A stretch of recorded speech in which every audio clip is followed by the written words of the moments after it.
Bismillahirrahmanirrahim. Assalamualaikum warahmatullahi ta'ala wabarakatuh. Alhamdulillah. Alhamdulillahi rabbil alamin.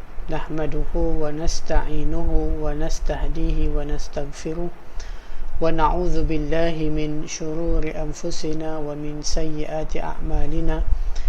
Man yahdihillahu fala mudilla lahu wa man yudlil fala hadiya lahu. أشهد أن لا إله إلا الله وحده لا شريك له وأشهد أن محمدا عبده ورسوله اللهم صل وسلم على سيدنا محمد وعلى آله وأصحابه ومن تبعهم بإحسان إلى يوم الدين سبحانك لا علم لنا إلا ما علمتنا إنك أنت العليم الحكيم ولا حول ولا قوة إلا بالله العلي العظيم وقال رب اشرح لي صدري ويسر لي أمري واحلل عقدة من لساني يفقه قولي رب يسر ولا تعسر ربي تمم بالخير أما بعد. Alhamdulillah, yang dimuliakan Tuan Pengurusi, Tuan Imam, Tuan Bilal dan seluruh barisan jawatan kuasa Surau At-Taqwa, Taman Segar Perdana Ceras, serta para jemaah dan penonton-penonton muslimin muslimat yang dirahmati Allah sekalian. Alhamdulillah, apa khabar tuan-tuan semua? Mudah-mudahan kita sama-sama dapat kesihatan yang baik untuk meneruskan kehidupan kita di dalam ketaatan kepada Allah Subhanahu Wa Taala, insya-Allah. Jadi tuan-tuan, kita masih dalam tempoh ujian Allah Taala, iaitu dalam tempoh PKP, masih dalam PKP 3.0. Jadi sama-samalah kita menjaga diri kita ini daripada segala asbab-asbab yang boleh memudaratkan kita kepada penyakit-penyakit seperti yang kita semua maklum ketika ini satu wabak ataupun pandemik yang mana kita setakat ini belum lagi mampu menanganinya secara keseluruhan. Jadi dengan cara kita menjaga SOP, dengan kita jaga jarak ini, mudah-mudahan ianya menjadi asbab untuk kita dapat menjaga nyawa kita, kesihatan kita dan juga masyarakat kita, insya-Allah. Jadi tuan-tuan muslimin muslimat yang dirahmati Allah, insya-Allah pada pertemuan kali ini kita akan sambung kembali pengajian akidah, pengajian akidah kita menggunakan kitab Jawharatut Tauhid, yang mana pada pertemuan yang lepas kita telah selesai membincangkan berkaitan dengan sifat hidup, iaitu bahagian daripada sifat ma'ani, sifat yang keempat daripada sifat ma'ani. Dan insya-Allah pada pertemuan kali ini kita sambung sifat yang kelima daripada sifat ma'ani, iaitu al-kalam, kalam Allah Ta'ala. وقال الله تعالى في الكتاب العزيز بعد أعوذ بالله من الشيطان الرجيم فإن أحد من المشركين استجارك فأجره حتى يسمع كلام الله. صدق الله العظيم. Surah Taubah ayat 6. Jadi tuan-tuan, Allah Ta'ala sendiri telah berfirman yang bermaksud, dan jika seseorang di antara orang-orang musyrikin itu meminta perlindungan kepada kamu, maka lindungilah dia supaya dia sempat mendengar firman Allah ataupun kalam Allah. Kemudian hantarkanlah dia ke tempat yang aman baginya. Demikian itu disebabkan mereka kaum yang tidak mengetahui. Jadi tuan-tuan muslimin muslimat yang dirahmati Allah, para penonton, kita lihat daripada ayat ini, yang pertama sekali apa dia? Allah Ta'ala menyebut kalau ada orang musyrik, orang kafir yang datang nak minta perlindungan kepada kita, orang Islam ataupun kerajaan Islam, maka macam mana tindakan kita? Kata Allah Ta'ala, maka lindungilah dia. Allah suruh selamatkan dia, lindungilah dia walaupun dia orang kafir. Supaya apa? Kita ambil peluang, ambil kesempatan, bila mana kita selamatkan dia, kita lindungi dia supaya dia sempat mendengar firman Allah, kalam Allah Ta'ala. Jadi kita ambil peluang untuk kita dakwah dia, kita dakwah dia, kita dengarkan dia beberapa firman Allah Ta'ala, kalam Allah Ta'ala, supaya mudah-mudahan dia mendapat taufik dan hidayah Allah Ta'ala. Kita tak paksa dia, tapi kita dakwah, kita seru dia, kita sampaikan apa dia kalam-kalam Allah Ta'ala, supaya dia dengar dan dia berfikir. Kemudian hantarkan dia ke tempat yang aman baginya, maksud kita jaga keselamatan baginya. Yang ini disebut sebagai kafir musta'min, orang kafir yang minta keamanan, ataupun istilah hari ini mungkin kita sebut sebagai suaka politik. Ini salah satu daripada jenis-jenis orang kafir, kafir musta'min, kafir zimmi, kafir mu'ahad. Ini 3 jenis orang kafir yang terpelihara darahnya. Dan yang keempat, kafir kafir harbi, kafir yang wajib, yang boleh kita perangi dan halal darahnya untuk dibunuh. Jadi 3 jenis orang kafir yang Allah Ta'ala suruh kita jaga darahnya itu, selagi mana mereka tidak melampaui batas. Termasuklah salah satu ni, iaitu kafir musta'min, iaitu orang kafir yang datang daripada luar minta perlindungan, minta suaka politik. Maka Islam membenarkan untuk kita melindunginya, dan dalam masa yang sama kita perdengarkan kalam Allah Ta'ala, firman Allah Ta'ala.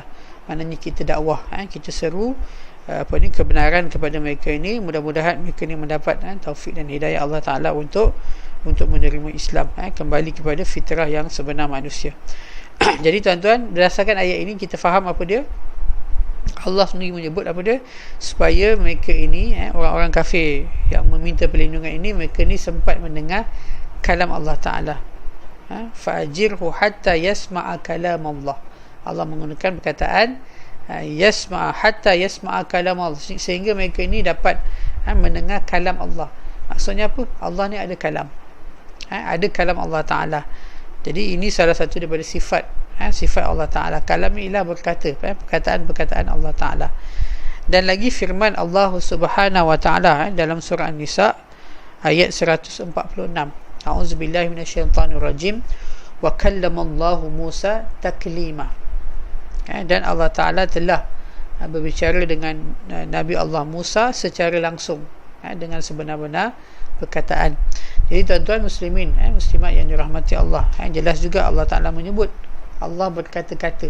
Jadi salah satu daripada sifat Allah Ta'ala ni, Allah berkata-kata. Allah berkata-kata dengan Nabi Allah Musa ini secara langsung. Yang ini disebut sebagai suatu mukjizat yang Allah berikan kepada Nabi Musa, sehingga dia digelar sebagai Kalimullah.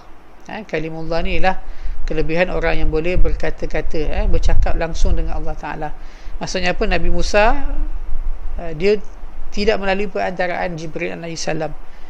Kebanyakan wahyu yang Allah Ta'ala turunkan kepada baginda Nabi melalui perantaraan Jibril AS. Tetapi Nabi Musa ni boleh bercakap secara langsung dengan Allah Ta'ala. Kita kata apa? Chatting chatting langsung, tapi tanpa melihat Allah Ta'ala. Sekadar berkata-kata tanpa melihat Allah Ta'ala. Ini antara kelebihan Nabi Musa yang digelar sebagai Kalimullah, iaitu orang yang boleh berkata-kata secara langsung dengan Allah Subhanahu Wa Ta'ala. Nabi Musa tanya, Allah jawab, Allah Ta'ala bagi tahu, Nabi Musa terus dengar, tanpa melalui perantaraan. Ini antara kelebihan. Dan Nabi Muhammad sallallahu alaihi wasallam, Nabi kita pernah berkata-kata langsung dengan Allah Ta'ala juga pada malam Isra' wal Mi'raj. Seperti mana yang kita semua sedia maklum, kisah Nabi Allah Musa di mana di di Sidratul Muntaha, atas lagi daripada Sidratul Muntaha, berjumpa dengan Allah Ta'ala, berbicara dengan Allah Ta'ala, menerima perintah solat. Jadi Nabi Allah Muhammad sallallahu alaihi wasallam kita ini bukan sahaja boleh berbicara secara langsung, bahkan dia melihat zat Allah Ta'ala yang maha suci.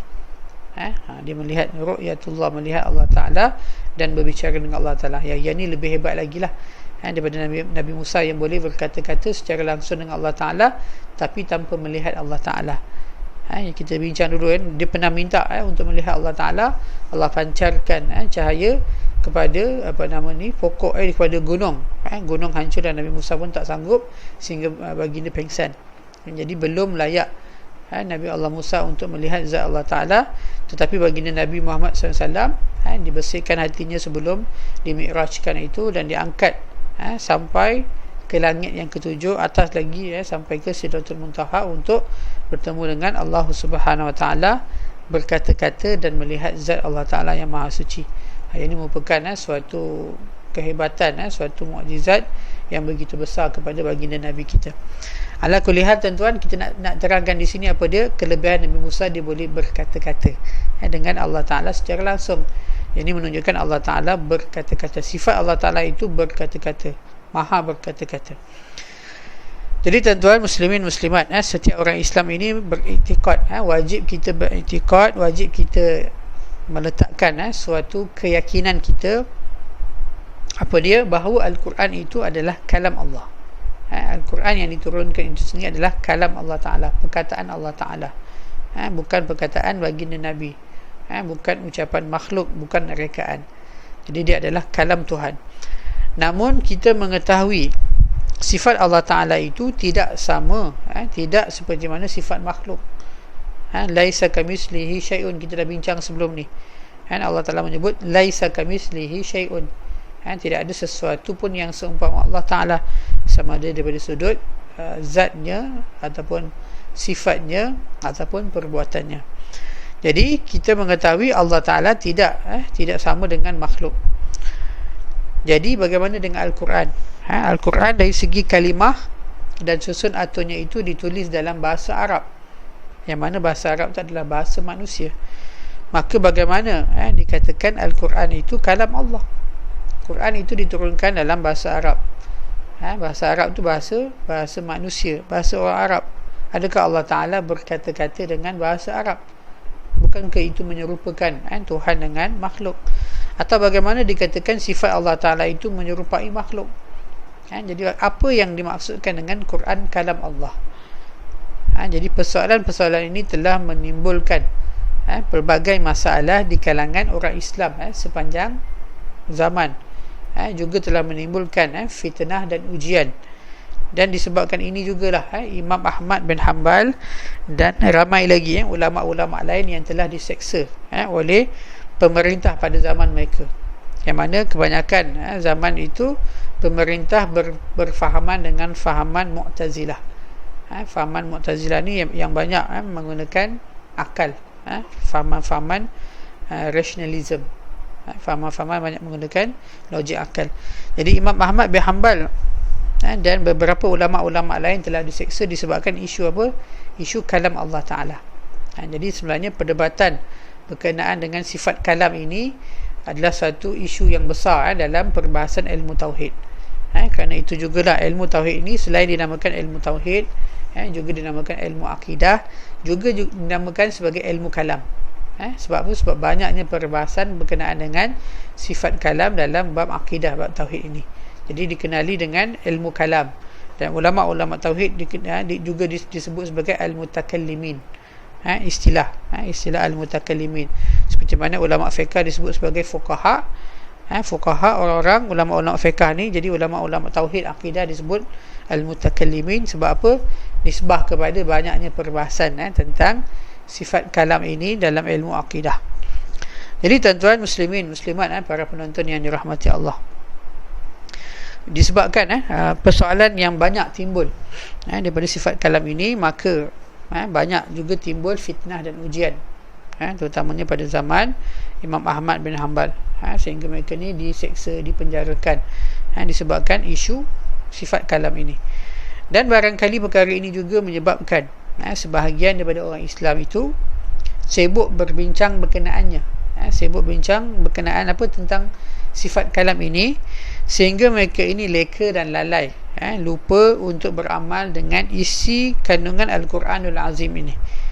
Juga mereka ini lalai daripada firman Allah Subhanahu Wa Taala, a'udzubillahi minasyaitanirrajim, huwallazi anzala 'alaikal kitaba minhu ayatun muhkamat hunna ummul kitabi wa ukharu mutasyabihat فأما الذين في قلوبهم زيغ فيتبعون ما تشابه منه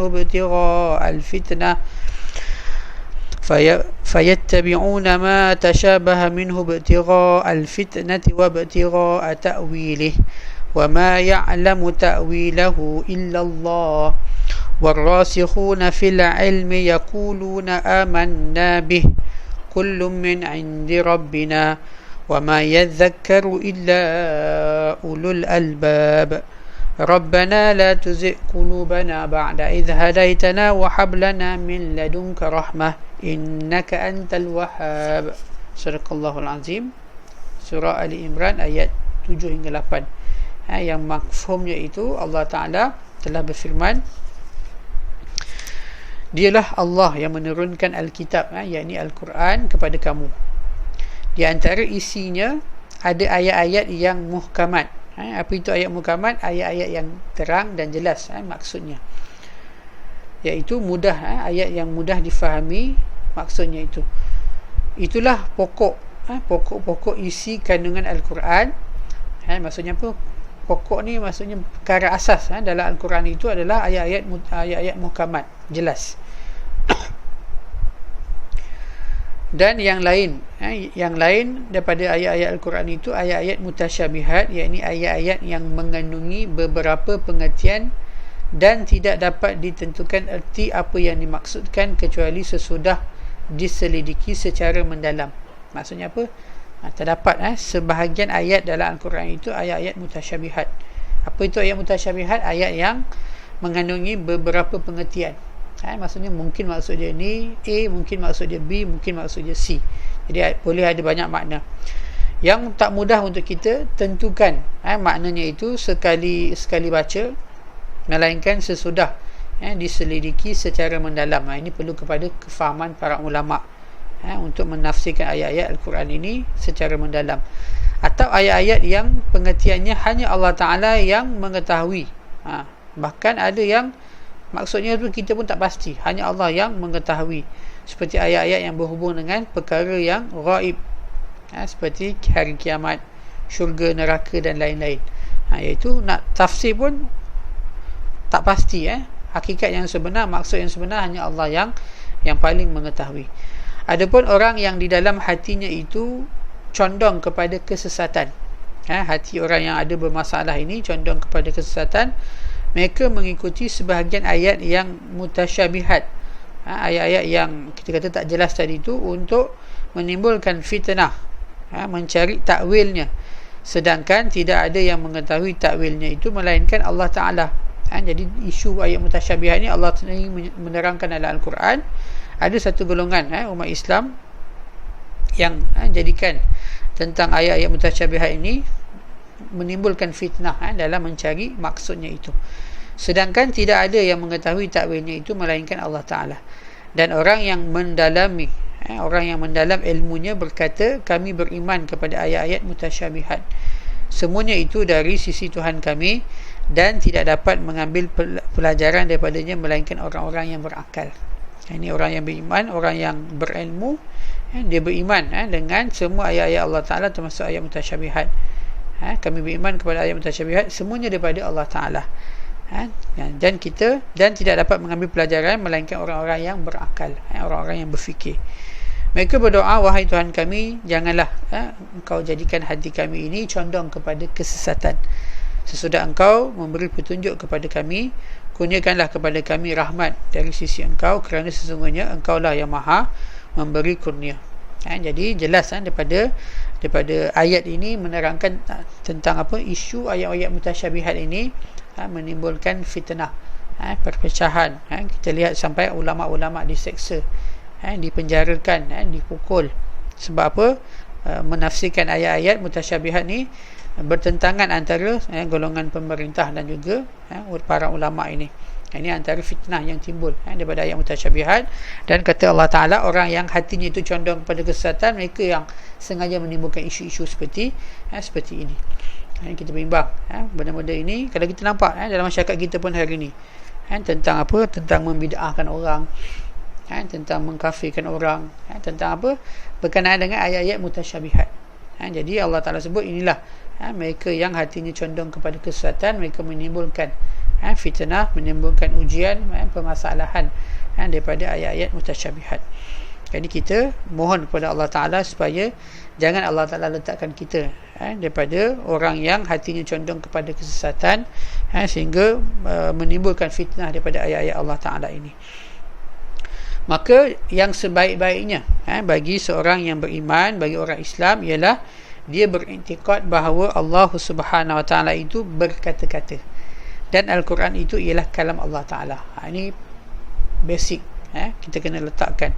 Sebaik-baiknya ialah kita letakkan Quran itu ialah kalam Allah Ta'ala. Allah Ta'ala maha berkata-kata. Itu salah satu daripada sifat Allah Ta'ala, sebab banyak dalil, banyak nas yang menerangkan Allah Ta'ala itu berkata-kata dan Quran itu adalah kata-kata ataupun kalam Allah Ta'ala. Lalu dia beramal dengan isi kandungannya. Itu yang lebih penting, kita beramal dengan isi kandungan Al-Quran, kefahaman daripada Al-Quran tanpa membincangkan perkara yang mungkin menyebabkan salah faham dan kegelinciran, seperti mana yang disebutkan tadi tu. Maksud Al-Quran tadi tu, Quran itu bahasa Arab. Jadi kenapa bahasa Arab itu kalam Allah? Adakah Allah Ta'ala berkata-kata seperti mana kata-kata manusia? Jadi yang paling selamat kita beramal dengan isi kandungan tanpa membincangkan perkara yang mungkin menyebabkan berlaku salah faham dan kegelinciran dan mungkin perpecahan di kalangan umat Islam. Inilah pendirian yang diambil oleh Imam Ahmad bin Hanbal radhiyallahu anhu ketika ditanya tentang Al-Quran, iaitu adakah Quran itu khaliq? Adakah Quran itu khaliq, maksudnya Tuhan yang menciptakan ataupun dia makhluk? Lalu beliau, yakni Imam Ahmad Ibn Hanbal menjawab, Quran ini ialah kalam Allah Ta'ala dan Al-Quran itu qadim, tanpa perbincangan yang lanjut. Ini jawapan Imam Ahmad bin Hanbal yang menyebabkan khalifah yang berpegang dengan pandangan Mu'tazilah, yang mana mereka Mu'tazilah ini beranggapan Quran adalah makhluk, bukan qadim. Sebab apa? Quran itu bahasa Arab itu adalah bahasa manusia. Jadi Tuhan tidak sama dengan manusia, bahasa Tuhan juga tidak sama dengan bahasa manusia. Jadi Imam Ahmad menyebut Quran adalah qadim. Quran adalah qadim, dia adalah kalam Allah Ta'ala tanpa perbincangan yang lanjut. Jadi barangkali ada baiknya kita menyebut ringkasan pendapat orang Islam, pendapat-pendapat ulama dalam perkara ini, kerana ada sebahagian manusia tidak berpuas hati dengan jawapan Imam Ahmad bin Hanbal. Jadi kita nak bahaskan, walaupun kita sebut tadi sebaik-baiknya kita beriman je terus. Kalam Allah, Quran adalah kalam Allah. Itu benda yang pasti.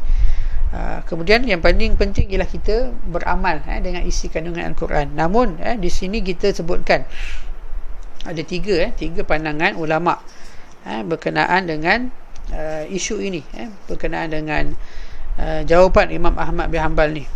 Ada tiga golongan yang mana kita lihat, yang pertama sekali daripada golongan Mu'tazilah, yang kedua daripada pandangan pengikut Imam Ahmad bin Hanbal sendiri, dan yang ketiga pandangan daripada mazhab kita, Asy'ariyah, golongan Asy'ariyah. Apa dia pendapat kita? Jadi insya-Allah kita tengok yang pertama sekali berkenaan dengan Mu'tazilah. Kenapa Mu'tazilah tidak berpuas hati dengan jawapan Imam Ahmad bin Hanbal? Iaitu golongan Mu'tazilah berpendapat Al-Quran itu terdiri daripada huruf dan suara yang menyerupai kalam orang Arab. Betul lah, kita baca Bismillahirrahmanirrahim, kan ada huruf dan ada suara, dan suara itu menyerupai kalam ataupun bahasa orang-orang Arab. Ini mungkin, tidak mungkin, ini menunjukkan tidak mungkin Quran, ayat Bismillahirrahmanirrahim daripada awal sampai akhir itu yang kita baca dalam bahasa Arab. Kata Mu'tazilah, tidak mungkin dia sifat yang qadim bagi Allah Ta'ala, kerana ia bererti ada penyerupaan. Kalau Allah Ta'ala berkata-kata seperti bahasa Arab, itu bererti kita menyerupakan Allah Ta'ala dengan makhluk, dan itu adalah mustahil. Oleh itu Al-Quran adalah makhluk bagi Allah. Jadi pandangan Mu'tazilah kata Quran yang diturunkan 30 juzuk dalam bahasa Arab itu adalah makhluk bagi Allah Ta'ala. Dia bukan qadim. Setiap kalam semestinya berhuruf dan bersuara. Setiap kalam, setiap ucapan, perkataan ataupun bahasa itu semestinya dia ada huruf dan dia ada suara. Betul lah tu. Maka kalam yang disandarkan kepada Allah Ta'ala itulah kalam yang Allah jadikan pada makhluk, seperti pokok yang didengari kalam Allah oleh Musa, oleh Nabi Musa AS. Disandarkan kalam itu kepada Allah Ta'ala kerana dia yang menciptakan. Jadi kata golongan Mu'tazilah, Quran yang diturunkan itu adalah makhluk yang Allah Ta'ala sandarkan. Allah Ta'ala sandarkan kepada kalam bahasa Arab. Jadi Quran itu yang diturunkan adalah makhluk. Disandarkan kalam itu kepada Allah Ta'ala kerana dia yang menciptakannya. Dan golongan Mu'tazilah memaksa orang ramai mengikut pendapat ini dengan menggunakan pedang Al-Ma'mun, iaitu pedang Khalifah Al-Ma'mun, iaitu kekuasaan. Dia menggunakan kuasa dan paksa masyarakat, rakyat ketika itu untuk mengikut pandangan dia. Termasuklah ulama-ulama yang berpandangan lain daripada pandangan Mu'tazilah, seperti mana pandangan Imam Ahmad bin Hanbal ini, maka mereka ini diseksa, dipukul dan dipenjarakan. Dan banyak lagi ulama-ulama yang sependapat dengan Imam Hanbal, semuanya diseksa. Sebab apa? Mereka menggunakan kuasa, menggunakan pedang Al-Ma'mun, iaitu kekuasaan, kerana beliau iaitu khalifah ketika itu juga pengikut kepada fahaman Mu'tazilah. Mereka berpegang dengan mazhab Mu'tazilah yang mengatakan Quran itu adalah makhluk, Quran bukan qadim. Kata-kata Allah Ta'ala disandarkan kepada Quran yang turunkan adalah sesuatu yang disandarkan kepada bahasa Arab. Jadi dia adalah makhluk. Jadi mereka menolak pandangan Imam Ahmad bin Hanbal. Itu menyebabkan Imam Ahmad bin Hanbal telah pun diseksa dan dipenjarakan. Itu yang pertama, tuan-tuan, golongan yang pertama. Kemudian kita lihat pandangan yang kedua, daripada golongan ataupun pengikut Imam Ahmad bin Hanbal sendiri, yang mana mereka mengatakan bahawa Al-Quran itu qadim. Quran itu qadim, daripada Allah Ta'ala, sifat Allah Ta'ala, kalam Allah Ta'ala itu qadim, maka Quran juga qadim. Quran itu qadim dari segi hurufnya, maknanya dan juga lafaznya. Huruf Al-Quran dalam Al-Quran itu juga qadim, makna Al-Quran itu juga qadim, dan lafaznya juga qadim. Sebab apa dipecahkan kepada tiga, tuan-tuan? Sebab itulah bahasa, kalam. Bila kita sebut satu perkataan itu dia mengandungi huruf yang boleh dieja. Perkataan itu juga dia ada lafaz, abu. Kita dengar bunyi dia, abu contohnya, ada dua suku kata atau lafaznya, tuan. Dan dia ada makna. Kalau kita sebut abu, kita faham maksudnya apa? Nama orang, merujuk kepada sipulan bersipulan. Kalau kita sebut iman, I-M-A-N, itu adalah hurufnya. Bunyinya apa? Lafaznya iman, ada dua suku kata. Dan maknanya apa? Maknanya kita tahulah, iman itu ialah kepercayaan, satu kepercayaan. Jadi inilah kalam. Kalau kita sebut sesuatu, kita pun tak faham. Contohnya apa? Faham, tuan-tuan? Ada bunyi, mungkin boleh eja, tapi kita pun tak faham maksudnya. Itu bukan kalam. Itu bukan kalam. Jadi bila dia ada makna itu yang memberi maksud kalam, menjadikan dia suatu bahasa, suatu yang boleh difahami. Jadi itulah kalam. Jadi kalam terdiri daripada huruf, makna dan lafaz. Jadi kata pengikut Ahmad bin Hanbal, ketiga-tiga itu adalah qadim. Ketiga-tiga itu sejak azali, tidak ada permulaan baginya. Dan ada antara mereka itu yang agak melampaui batas, lalu mengatakan bukan sahaja huruf, makna dan lafaz Quran itu qadim, bahkan kertas yang tertulis pada Al-Quran itu juga qadim. Ini melampau sangat, tuan-tuan. Kertas tu manusia yang buat, ada kilang yang mengeluarkan kertas, tapi mereka ni mengatakan kertas yang tertulis pada Al-Quran itu juga qadim. Mungkin kertas merujuk kepada zaman Nabi dulu kot. Jadi mereka ini melampau pula, over. Yang tadi tu melampau menafikan, yang ni melampau mengiyakan. Ini bukan Imam Ahmad bin Hanbal, tapi pengikut Imam Ahmad. Sebab Imam Ahmad bin Hanbal, dia sekadar mengatakan apa tadi? Quran adalah kalam Allah, dan Al-Quran itu qadim, tanpa perbincangan yang lanjut. Dia tak nak perbincangan yang lanjut, menghuraikan, tetapi dia kata itulah pandangan dia. Bagi dia Quran itu qadim, Quran adalah kalam Allah. Tapi pengikut Imam Ahmad bin Hanbal ni dia melampau sampai mengatakan yang dimaksudkan Imam Ahmad bin Hanbal tu kata mereka lah, bukan kata Imam Ahmad bin Hanbal, tapi pengikut mereka mengatakan huruf, makna dan lafaz itu qadim, bahkan kertas yang tertulis pada Al-Quran itu juga qadim. Mereka ini mengkritik bahkan pengikut Imam Ahmad bin Hanbal sampai mereka ini mengkritik Imam Bukhari yang berkata, kata Imam Bukhari berkenaan dengan apa isu ini. Imam Bukhari mengatakan, aku berlafaz dengan Al-Quran, ini adalah baharu. Kata Imam Bukhari, Quran ini baharu. Artinya apa yang aku dengar apa yang didengari oleh aku ketika aku membaca Al-Quran adalah baharu. Kata Imam Bukhari, dia berlafaz, aku berlafaz dengan Al-Quran ini baharu. Maksudnya bila dia baca Bismillahirrahmanirrahim, dia baru baca Bismillah, jadi perkataan yang dilafazkan itu adalah baharu. Apa yang aku dengari ketika aku membaca Al-Quran juga adalah baharu. Apa yang diucapkan, ucapan yang keluar ketika dia ucap dan ucapan yang didengar ketika dia ucap itu adalah baharu. Jadi ini kata Imam Bukhari, aku berlafaz dengan Al-Quran, ini adalah baharu, dan apa yang aku dengari ketika aku membaca Al-Quran adalah baharu. Jadi jawapan Imam Bukhari ini dikritik oleh pengikut Imam Ahmad bin Hanbal yang mengatakan Quran adalah qadim. Jadi di sini kita nampak pertentangan 360 darjah. Mu'tazilah mengatakan Quran adalah baharu. Quran adalah sesuatu yang baharu, makhluk. Adapun pengikut Imam Ahmad bin Hanbal mengatakan Quran itu merujuk kepada semua Quran, kalam dia, lafaz dia, huruf dia, bahkan kertasnya itu adalah qadim. Jadi dua pertentangan hujah ataupun jawapan mereka ini. Dan kita lihat pandangan yang ketiga daripada Asy'ariyah. Yang ini kita nampak mu'tadil. Ini pandangan kita tuan-tuan. Apakah pandangan golongan Asy'ariyah dalam meletakkan sama ada Al-Quran ini qadim ataupun makhluk, sama ada di kalam Allah Ta'ala yang qadim ataupun dia makhluk, sesuatu yang baharu. InsyaAllah kita akan lihat nanti perbahasannya pada kuliah kita yang akan datang, insyaAllah. Jadi sekadar itu dulu tuan-tuan.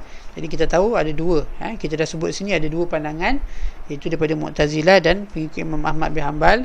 Dan kita akan lihat pandangan yang ketiga, iaitu perbahasan yang agak panjang juga berkenaan dengan sifat kalam Allah Ta'ala. Nanti insyaAllah kita akan bertemu kembali pada pertemuan akan datang.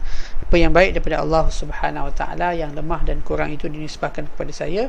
Aku li qauli hadza, astaghfirullahalazim li wa lakum. Wassalamualaikum warahmatullahi wabarakatuh.